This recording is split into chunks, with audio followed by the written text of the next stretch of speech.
musafir selalu melangkahkan kaki, menyusuri bumi yang tak bertepi, beratapkan langit, melantaikan bumi. Hujan dan angin selalu mengiringi, mencari jati diri, mengharap ridho ilahi.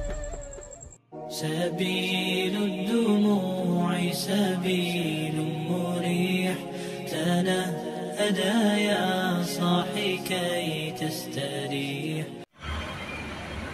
Pokoknya iki latihan juga hati aja sampai salah keliru karo tanggane dulur-dulure kan.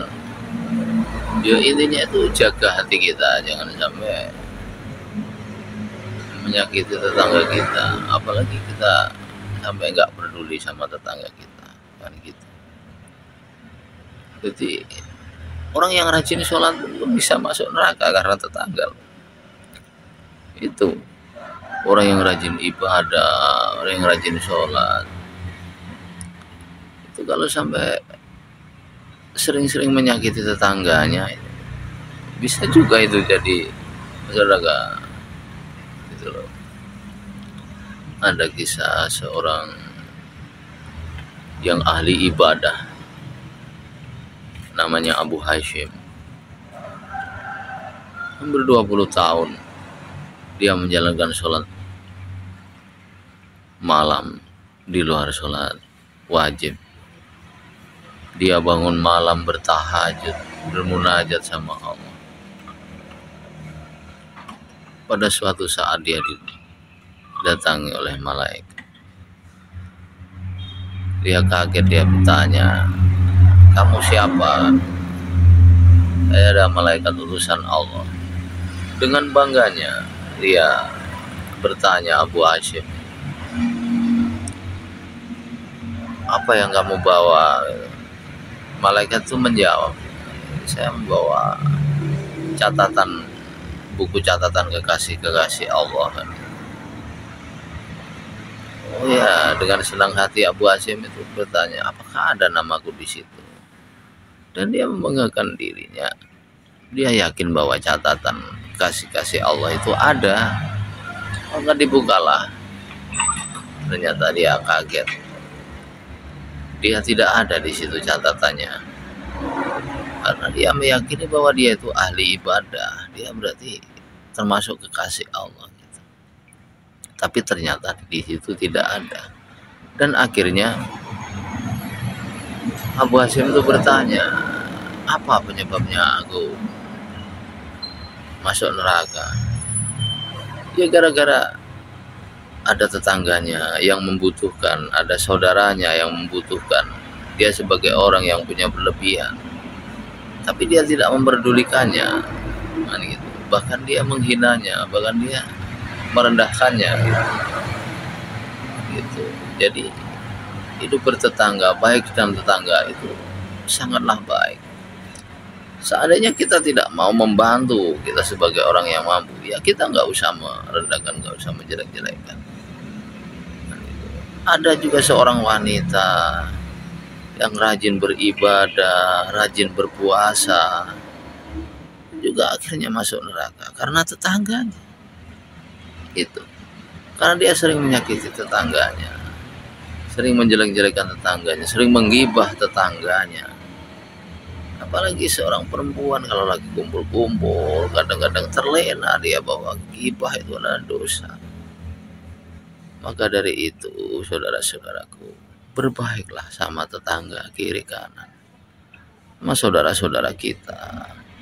Jangan sampai ibadah kita, sujud kita, sholat kita, amal kita tidak ada artinya di mata Allah hanya gara-gara kita tidak baik sama tetangga. Makanya hidup rukun itu penting. Karena itu untuk saling menjaga tali silaturahim dengan tetangga, berprasangka baik dengan kiri kanan, jangan sampai berprasangka buruk pada kiri kanan. Itu. Makanya jangan sampai kita mengandalkan ibadah-ibadah kita Tapi di sisi lain kita tidak memikirkan tetangga-tetangga kita. Kita sering membuat sakit tetangga-tetangga, membuat sakit hati sama tetangga dari omongan kita yang tidak kita sengaja maupun yang kita sengaja. Itulah harus kita koreksi. Jangan sampai ibadah kita tidak ada kualitasnya di mata Allah. Kan itu. Maka dari itu hablum minallah, hablum minannas. Harus seimbang sesuai dengan antara syariat dan hakikat, kan gitu saudara-saudaraku. Marilah kita selalu hidup rukun dengan tetangga, berbaik hati sama tetangga. Jangan sampai kita menyakiti tetangga kita dan menzalimi tetangga kita.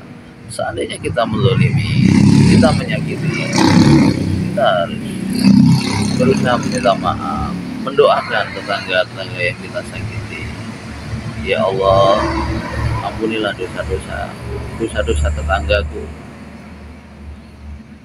Ampunilah dosa-dosaku dengan tetanggaku kiri kanan. Kalau dari pagi tadi aku menyakiti tetanggaku, ya Allah, maka ampunilah aku. Dan itu jangan sampai kita ulangi lagi. Itulah. Maka orang yang ahli ibadah seperti Abu Hashim, dia terkaget-kaget karena sholatnya selama ini tidak ada artinya karena dia menyakiti tetangganya. Akhirnya dia meninggal disambar oleh petir. Kan gitu. Jadi banyaklah cerita-cerita, hikayat-hikayat orang-orang yang ahli ibadah, yang mengandalkan ibadahnya, yang menyakiti tetangganya. Dia merasa bangga dengan sholat yang dia lakukan. Dia merasa bangga dengan sedekah yang dilakukan. Dia merasa bangga bisa membantu orang lain, tapi dia seringkali menyakiti hati tetangganya. Tidak bisa rukun dengan tetangga, bukan sering meremehkan tetangga dengan saudara-saudara sesama muslim. Itulah yang membuat ibadah kita tidak berkualitas di mata Allah. Maka dari itu saudara-saudaraku, marilah kita belajar untuk selalu ikhlas melakukan apapun, beribadah karena Allah, jangan karena yang lain.